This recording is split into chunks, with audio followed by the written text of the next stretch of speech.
मधुपुर गांव गंगा के किनारे बसा एक छोटा सा गांव था, जहां हरे भरे खेतों के बीच एक रहस्यमयी बरगद का पेड़ सदियों से खड़ा था।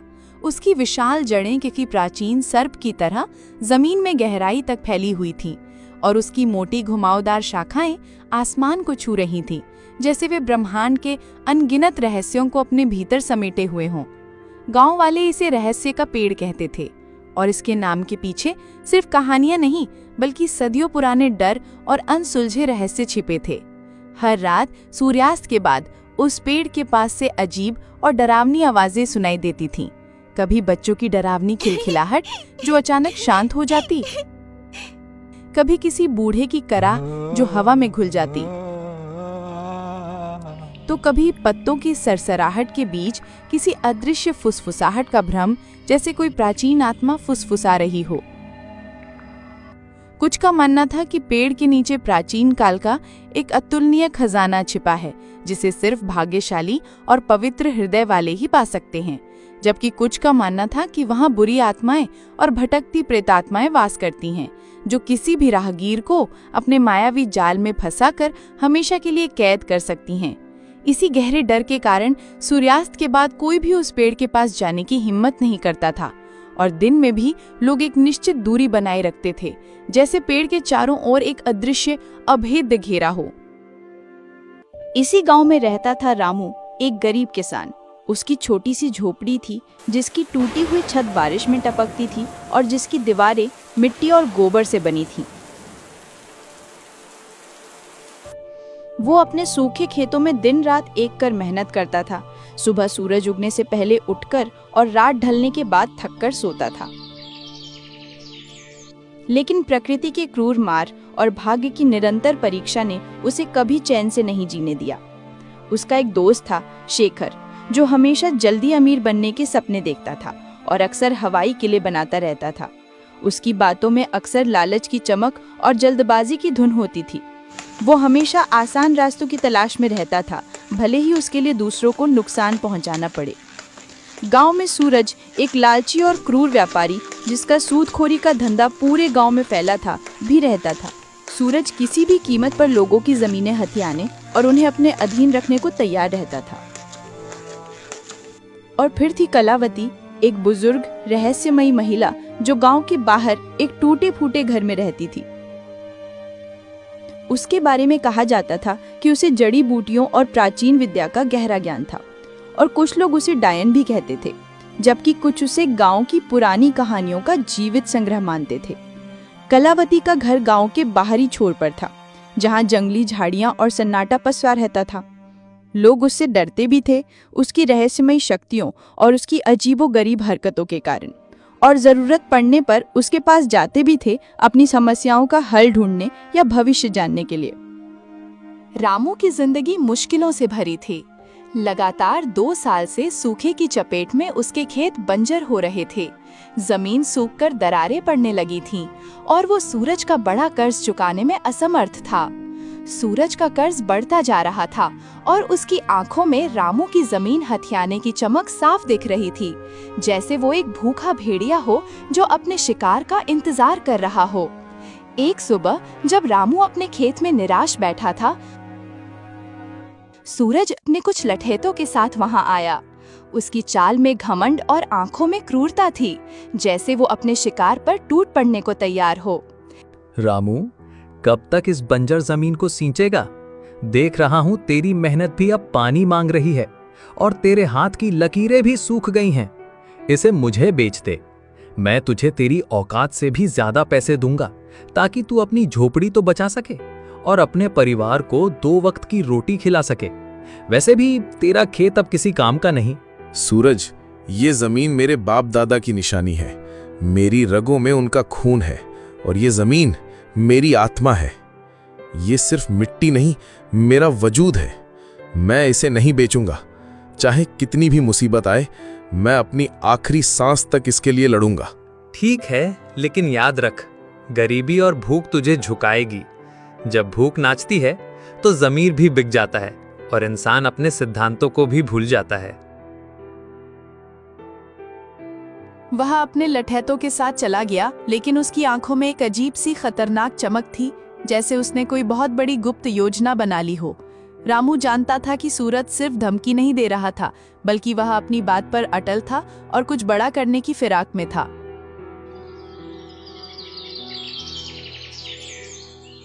उसी शाम रामू अपने दोस्त शेखर से मिलने गया। शेखर हमेशा जल्दी अमीर बनने की नई नई योजनाएं बनाता रहता था, चाहे वो गांव में चोरी छिपे जुए का अड्डा हो या जंगल से दुर्लभ जड़ी बूटियां निकालने की बात। उसकी हर बात में एक छिपी हुई स्वार्थ की गंध होती थी और वो हमेशा दूसरों का फायदा उठाने के मौके तलाशता रहता था। रामू, सुना है ना, रहस्य के पेड़ के नीचे एक पुराना खजाना छिपा है। गांव वाले सदियों से यही कहते आए हैं और मुझे लगता है कि इस बार ये सच है। मुझे एक पुराना नक्शा मिला है जिस पर कुछ अजीब प्रतीक बने हैं। अगर हम उसे ढूंढ लें तो सारी गरीबी खत्म, हम राजाओं की तरह रहेंगे। तू अपने खेत को सोने से पाट सकेगा और मैं एक बड़ा महल बनाऊंगा जिसे देखकर दुनिया हैरान रह जाएगी।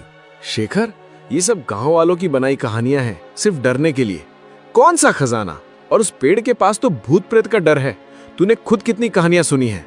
उस पेड़ के बारे में हर कहानी खून और शाप की बात करती है। डरने की क्या बात, अंधविश्वास है सब। डरपोक लोग ही कहानियां गढ़ती हैं। हम दोनों मिलकर जांच करेंगे, पूरी रात वहीं रुकेंगे। अगर खजाना मिला तो आधा आधा बांट लेंगे, दोस्ती में कोई कमी नहीं। शेखर की बातों में रामू को हमेशा से थोड़ी चालाकी दिखती थी, लेकिन इस बार उसकी उत्सुकता कुछ ज्यादा ही थी। उसकी आवाज में एक अजीब सी जल्दबाजी थी, जैसे वो कोई मौका हाथ से जाने नहीं देना चाहता था। रामू ने शेखर की बात को मजाक में डाल दिया, लेकिन उसके मन में एक सवाल कौंध गया। क्या वाकई उस पेड़ में कोई रहस्य था और शेखर की इतनी उत्सुकता के पीछे सिर्फ दोस्ती थी या कुछ और? क्या उसने सूरज की योजना के बारे में कुछ सुन लिया था या उसके पास वाकई कोई नक्शा था? शेखर के पास कौन सा नक्शा था? क्या वो वाकई रामू का दोस्त था या उसकी अपनी कोई छिपी मंशा थी जिसे वो दोस्ती की आड़ में पूरा करना चाहता था? सूरज की चाल क्या थी? क्या वो सिर्फ जमीन चाहता था या खजाने के बारे में भी उसे कुछ पता था? क्या शेखर ने सूरज की बात सुन ली थी और वो पहले खजाना पाना चाहता था? अगले दिन गांव में एक अजीब सी अफवाह फैली। कहा गया कि कलावती, वो बुजुर्ग रहस्यमयी महिला जिसने कई दशकों से गांव से दूरी बना रखी थी, ने रहस्य के पेड़ के बारे में कुछ देखा था। एक सपना, एक दर्शन या शायद कोई प्राचीन भविष्यवाणी जो सदियों से छिपी थी। रामू और शेखर दोनों ही उत्सुकता से भरे उसके घर गए। कलावती का घर गांव के एक कोने में था, जहां सन्नाटा पसरा रहता था और चारों ओर सूखी जड़ी बूटियों की तेज अजीब सी गंध फैली हुई थी। उसके घर की दीवारों पर अजीबोगरीब नक्शे खुदे थे, जिनमें पुराने प्रतीकों और तारों की चाल का जिक्र था, और कोने में ताड़ के पत्ते पर लिखी जीर्ण शीर्ण पोथियां और प्राचीन किताबें बिखरी पड़ी थीं। हर चीज रहस्यमयी और पुरानी लग रही थी, जैसे वो किसी और समय से जुड़ी हो। रामू, शेखर, मैंने सपने में देखा है, उस बरगद के नीचे एक प्राचीन खजाना है जो केवल सच्चे दिल वाला पा सकता है। लेकिन सावधान, उस पेड़ की रक्षा एक बहुत पुरानी शक्तिशाली अदृश्य शक्ति करती है। वो शक्ति हर उस व्यक्ति पर कहर ढाती है जिसकी नीयत में खोट हो, जो लालच से भरा हो। उसके लिए पेड़ एक भयानक जाल बन जाता है जहां से कोई वापस नहीं लौटता। कलावती माँ, हमें वो खजाना चाहिए। बताओ क्या करना होगा? हम कुछ भी करेंगे। मैं अपनी जान भी दांव पर लगाने को तैयार हूँ। मुझे वो नक्शा मिला है, क्या वो सच है? कलावती ने एक पुरानी जीर्ण शीर्ण किताब निकाली, जिसके पन्ने पीले पड़ चुके थे और उन पर अजीब सी भाषा में कुछ लिखा था जिसे कोई नहीं पढ़ सकता था। इस किताब में लिखा है कि खजाने को पाने के लिए 3 चीजें चाहिए: साहस, विश्वास और बलिदान। लेकिन रास्ता धोखे और मायाजाल से भरा है। हर कदम पर परीक्षा होगी, हर मोड़ पर जाल बिछे होंगे जो तुम्हारी आत्मा को परखेंगे। उसने एक पन्ना दिखाया जिस पर एक जटिल प्रतीक बना हुआ था, जो शेखर के नक्शे पर बने प्रतीक जैसा ही था। ये प्रतीक हमें सही रास्ता दिखाएगा, लेकिन इसे समझना आसान नहीं। ये सिर्फ उन्हीं के लिए है जो इसे समझने के योग्य हैं। जो इस प्रतीक को समझेगा वही पहला कदम उठा पाएगा। उसने फिर वो पन्ना छिपा लिया। रामू को कलावती की बातों पर पूरी तरह यकीन नहीं हुआ। उसे लगा कि कलावती कोई खेल खेल रही है या उसे भ्रमित कर रही है। उसने पूछा, कलावती माँ, तुम्हें ये सब कैसे पता? क्या तुम हमें बेवकूफ बना रही हो या तुम हमें अपने किसी जाल में फंसाना चाहती हो? ये सिर्फ कहानियां हैं या कुछ और? रामू, सच्चाई को जानने के लिए साहस चाहिए और मुझ पर विश्वास करने के लिए भी। अगर तुम तैयार हो और तुम्हारी नीयत साफ है तो आज रात हम पेड़ के पास जाएंगे। वहां तुम्हें पहला संकेत मिलेगा, एक ऐसा संकेत जो तुम्हें बताएगा कि तुम सही रास्ते पर हो या नहीं, और तुम्हारे सामने पहली पहेली आएगी। कलावती ने फिर से उस पन्ने पर हाथ रखा जिस पर प्रतीक बना था, और एक पल के लिए उसकी आंखों में एक अजीब सी चमक आई, जैसे वो कोई गहरा रहस्य छिपा रही हो या वो खुद उस रहस्य का हिस्सा हो। रामू को लगा कि उसने कुछ और भी छिपाया है, कुछ ऐसा जो इस कहानी को पूरी तरह बदल सकता है। क्या कलावती शेखर के नक्शे के बारे में जानती थी? कलावती की बातों में कितनी सच्चाई थी? क्या वो वाकई खजाना ढूंढने में मदद करना चाहती थी या उसका कोई और मकसद था? क्या वो कोई रहस्य छिपा रही थी, और अगर हाँ तो क्यों? क्या वो इस खजाने के बारे में पहले से जानती थी या वो इस पेड़ से जुड़ी किसी प्राचीन परंपरा का हिस्सा थी? शेखर का नक्शा कितना सही था? रामू, शेखर और कलावती ने रात को पेड़ के पास जाने की योजना बनाई। सूरज को इसकी भनक लग गई क्योंकि उसके जासूस पूरे गांव में फैले हुए थे जो उसे हर छोटी बड़ी खबर देते थे। वह चुपके से उनके पीछे चल दिया। उसकी नीयत खजाने पर थी और वह किसी भी कीमत पर उसे हासिल करना चाहता था, भले ही उसे किसी की जान लेनी पड़े। रात के अंधेरे में बरगद का पेड़ पहले से कहीं ज्यादा डरावना लग रहा था। उसकी विशाल जड़ें सांपों की तरह जमीन पर फैली हुई थीं, जो अंधेरे में और भी भयानक दिख रही थीं, और उसकी मोटी शाखाएं आसमान को छू रही थीं, जैसे वे डरावने हाथ हों जो उन्हें अपनी ओर खींच रहे हों या उन्हें फाड़ने को तैयार हों। हवा में साई साई की एक अजीब सी आवाज़ थी, जैसे पेड़ खुद कोई रहस्य फुसफुसा रहा हो या किसी अदृश्य आत्मा की कराह हो, और पेड़ की शाखाएं मानो जीवित होकर हिल रही थीं, जैसे वे उन्हें अंदर आने से रोकना चाहती हों या उन्हें चेतावनी दे रही हों। रामू का दिल जोर जोर से धड़क रहा था। उसे अपनी माँ की सुनाई डरावनी कहानियां याद आ रही थीं, जिनमें पेड़ आत्माओं का घर था और उसकी जड़ें नरक का रास्ता। शेखर, ये जगह ठीक नहीं लग रही। मुझे कुछ अजीब सा महसूस हो रहा है। हमें वापस चलना चाहिए। ये सब मजाक नहीं है। यहाँ कुछ अदृश्य शक्ति है जो हमें अंदर नहीं जाने देगी। अरे अब पीछे नहीं हटना, खजाना हमारे सामने है। सोचा था कि तू बहादुर है रामू, क्या तू इन कहानियों से डर गया? ये सिर्फ हवा की आवाजें हैं। चुप रहो दोनों, हमें किताब के निर्देशों का पालन करना होगा। डरोगे तो खजाना कभी नहीं मिलेगा। ध्यान से देखो, पेड़ तुम्हें बुला रहा है। ये तुम्हें रास्ता दिखाएगा, लेकिन तुम्हें अपनी आत्मा को शुद्ध रखना होगा।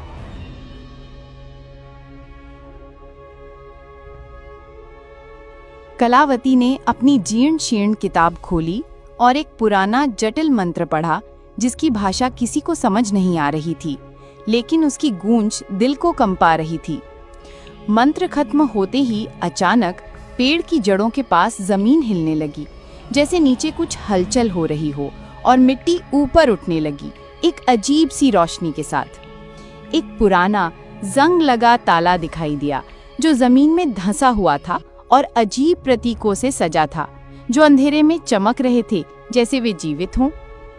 देखा रामू, मैंने कहा था ना, खजाना यही है। हम अमीर बनने वाले हैं। हम सब मुसीबतों से बाहर निकल जाएंगे। अब बस इसे खोलना है। इस ताले को खोलने के लिए 3 चीजें चाहिए, एक साहसी का खून, एक विश्वासी का आंसू और एक बलिदान।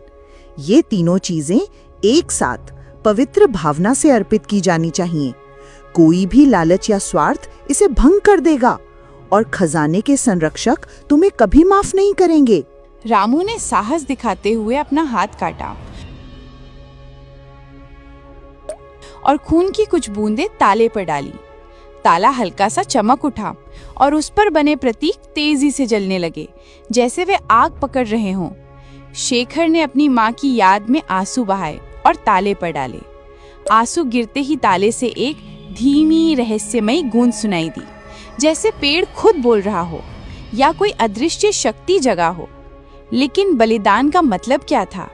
कलावती ने अभी तक कोई संकेत नहीं दिया था। बलिदान का मतलब है कि तुम में से कोई अपनी सबसे कीमती चीज यहाँ छोड़ देगा। ये त्याग की निशानी होगी जो खजाने के देवता को संतुष्ट करेगी और तुम्हें उसकी कृपा मिलेगी। यह सिर्फ एक वस्तु नहीं, तुम्हारी आत्मा का अंश होगा। रामू ने अपनी माँ की दी हुई एक पुरानी चांदी की अंगूठी निकाली जो उसके लिए सबसे कीमती थी, उसकी माँ की आखिरी याद, और उसने कभी उसे खुद से दूर नहीं किया था। उसने आंखें बंद करके उसे ताले के पास रख दिया। उसके चेहरे पर दर्द और दृढ़ता थी।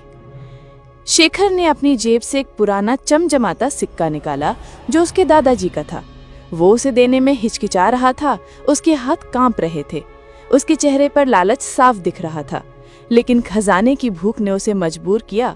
उसने भी उसे रख दिया, लेकिन कलावती ने कुछ नहीं दिया। कलावती माँ, तुमने बलिदान में कुछ क्यों नहीं दिया? तुमने हमें धोखा दिया है। ये कैसा बलिदान है? मेरा बलिदान मेरा समय है जो मैं तुम्हें दे रही हूँ, और मेरा ज्ञान जो मैं तुम्हें इस यात्रा में दे रही हूँ। तुम दोनों ने जो दिया वो तुम्हारे लिए कीमती था, मेरे लिए नहीं। मेरा बलिदान अलग है और तुम इसे अभी नहीं समझोगे। मेरा जीवन ही मेरा बलिदान है। रामू को शक हुआ, लेकिन तभी ताला एक तेज गड़गड़ाहट जैसी आवाज के साथ खुल गया, जैसे सदियों का रहस्य खुल रहा हो, और जमीन भी कांपने लगी। जमीन में एक गहरा अंधेरा गड्ढा दिखाई दिया, जिसमें एक चमकता हुआ पुराना संदूक रखा था। उसकी चमक इतनी तेज थी कि आंखें चौंधिया गईं, और उसमें से एक अजीब सी मीठी सुगंध आ रही थी जो मन को भ्रमित कर सकती थी। कलावती ने बलिदान नहीं दिया, लेकिन ताला खुल गया। क्या उसने मंत्र में कुछ छिपाया था, या उसके ज्ञान का दावा सिर्फ एक बहाना था? क्या वो इन दोनों को सिर्फ मोहरा बना रही थी, या वो इस खजाने से जुड़ी किसी और गुप्त योजना का हिस्सा थी? क्या उसके जीवन का बलिदान ही वो थी, या कोई और गहरा राज था? संदूक में क्या था? क्या ये वाकई खजाना था या कोई और रहस्य, कोई जाल? क्या सूरज आ रहा था? क्या पेड़ ने कलावती को ये शक्ति दी थी कि वो बलिदान के बिना भी ताला खोल सके? तभी सूरज अचानक झाड़ियों से निकला। उसकी आंखों में लालच और जीत की चमक थी, जैसे उसने अपनी चाल में जीत हासिल कर ली हो। उसके पीछे उसके लठैत भी थे, जो हथियारों से लैस थे। ये खजाना मेरा है। तुम सब बेवकूफ बन गए। मैंने तुम सब पर नजर रखी हुई थी। अब तुम सब यहाँ से निकलो, या तुम सब का अंजाम बहुत बुरा होगा। उसने शेखर को एक जोरदार धक्का दिया, जो संभल नहीं पाया और नीचे गिर पड़ा। उसका सिर जमीन से टकराया और वो दर्द से कराहने लगा। सूरज संदूक की ओर दौड़ा। उसकी सांसें तेज हो रही थीं और उसकी आंखों में सिर्फ धन की चमक थी। वो कुछ भी देखने को तैयार नहीं था, लेकिन जैसे ही उसने संदूक को छुआ, एक तेज नीली रोशनी निकली, जैसे बिजली कड़क रही हो, और सूरज एक भयानक चीख के साथ बेहोश होकर गिर पड़ा। उसका शरीर तेजी से कांपने लगा। उसके लठैत भी डर कर भाग गए। अपनी जान बचाने के लिए उन्होंने अपने हथियार भी वहीं छोड़ दिए।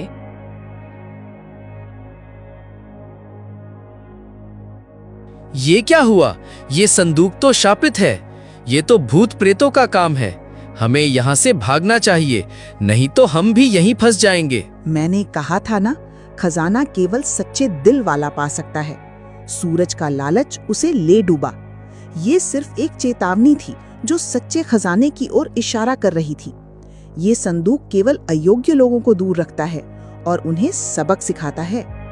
रामू ने संदूक को छूने की कोशिश की, लेकिन कलावती ने उसे रोका। रुको रामू, ये संदूक असली खजाना नहीं है। ये सिर्फ एक रक्षक है जो अयोग्य लोगों को दूर रखता है। असली खजाना पेड़ की जड़ों में और भी गहराई में छिपा है। हमें एक और परीक्षा देनी होगी, एक ऐसी परीक्षा जो तुम्हारी आत्मा की गहराई को परख लेगी और तुम्हें अपने सबसे गहरे डर का सामना करना होगा। सूरज ने चुपके से पीछा किया और खजाने पर कब्जा करने की कोशिश की, लेकिन वह खुद धोखे का शिकार हो गया।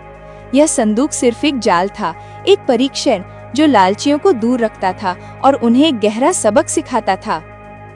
असली खजाना क्या था? कलावती को ये सब कैसे पता था? क्या वो पेड़ की रक्षा करने वाली शक्ति का हिस्सा थी या वो खुद कोई गुप्त ज्ञान रखती थी?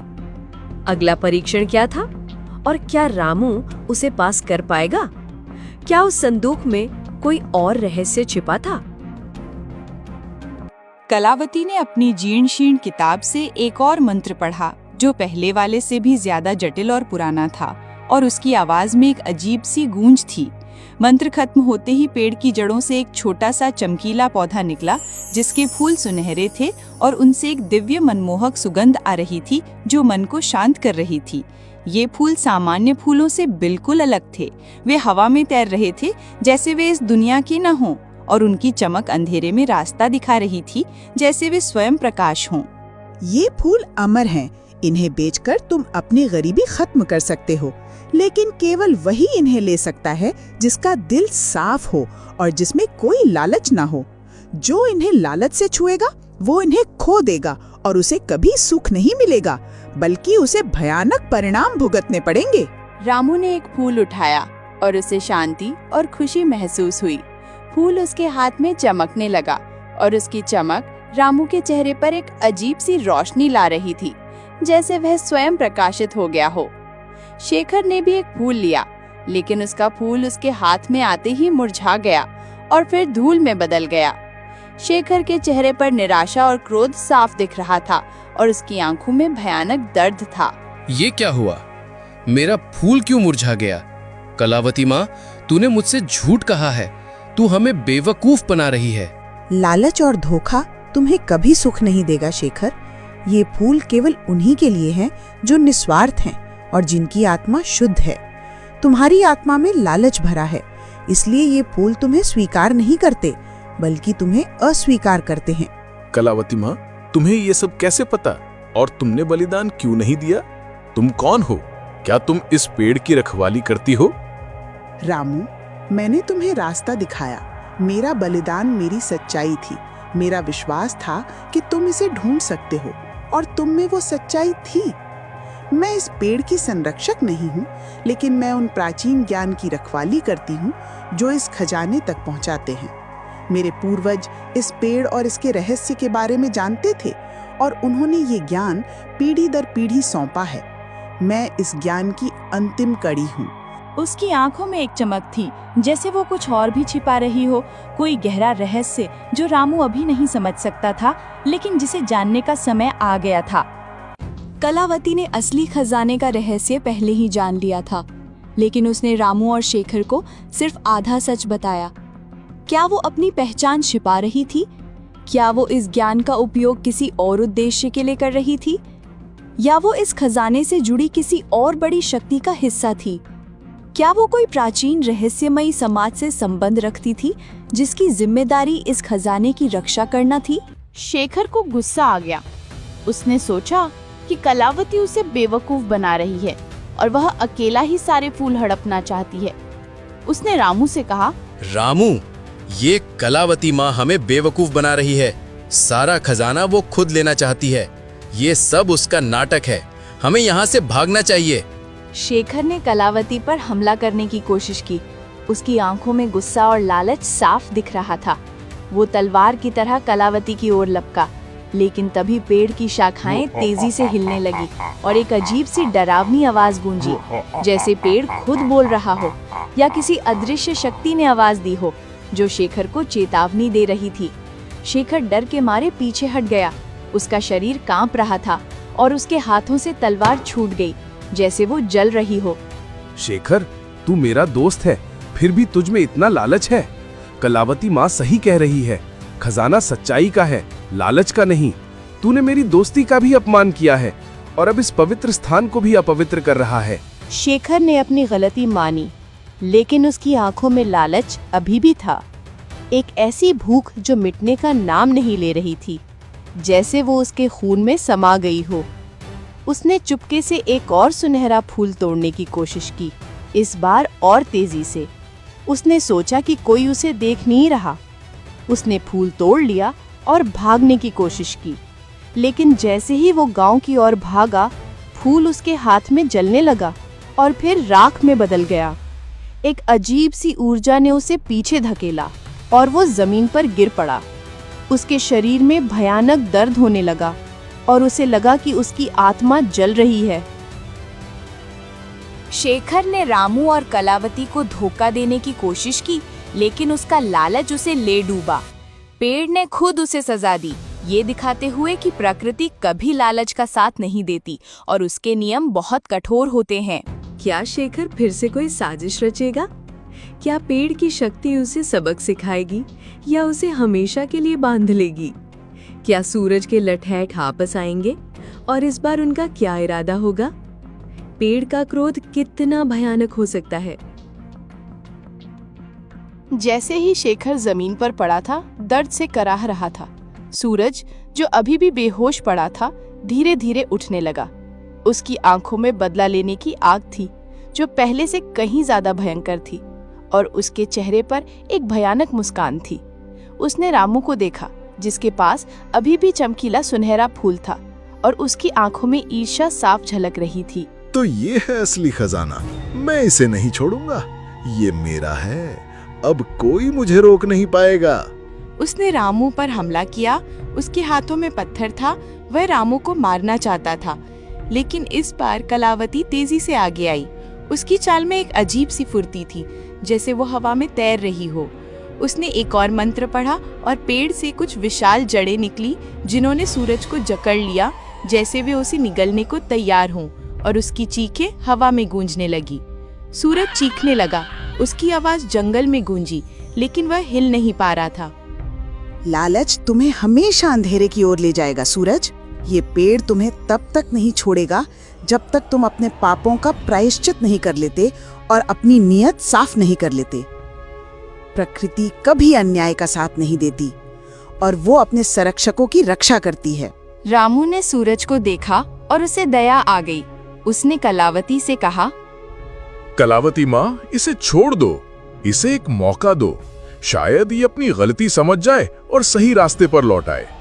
कलावती ने अपनी आंखें बंद की और जड़ें धीरे धीरे ढीली पड़ गईं। सूरज उठा, उसका चेहरा पीला पड़ गया था और उसकी आंखों में डर और पछतावा था। वो जानता था कि उसने क्या खो दिया था और पेड़ ने उसे क्या सबक सिखाया था। वो बिना एक शब्द कहे भागा। उसकी परछाई अंधेरे में खो गई, जैसे वो कभी था ही नहीं। क्या सूरज सच में बदल गया था या वो फिर से कोई चाल चलेगा? क्या ये खजाना रामू के जीवन में शांति लाएगा या और मुश्किलें? क्या कलावती अब अपना अंतिम रहस्य उजागर करेगी और क्या उसके जाने का समय आ गया था? जैसे ही सूरज भागा, कलावती रामू की ओर मुड़ी।